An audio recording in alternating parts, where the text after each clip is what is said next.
რთული ვითარებაა აჭარაში. სტიქიის შედეგად ბათუმში ავარიული საცხოვრებელი სახლის კედელი ჩამოინგრა. სახლში 2 ადამიანი იმყოფებოდა. მაშველებმა ორივე მათგანი სუნებლად გადარჩენა მოახერხეს. რთული ვითარებაა ასევე ქობულეთსა და ხელვაჩაურში.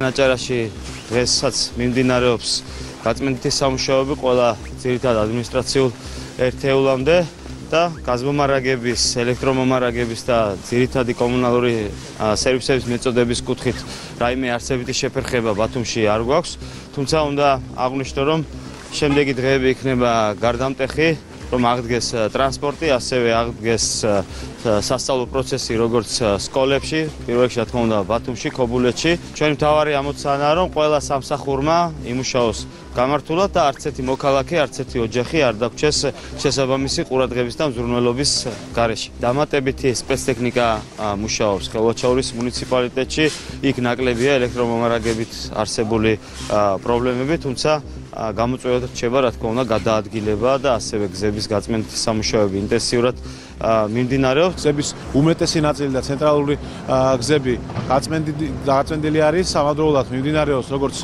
მეორადი ასევე პარალელური ქუჩების გაწმენდითი სამუშაოები 14-ვე ადმინისტრაციულ ერთეულში.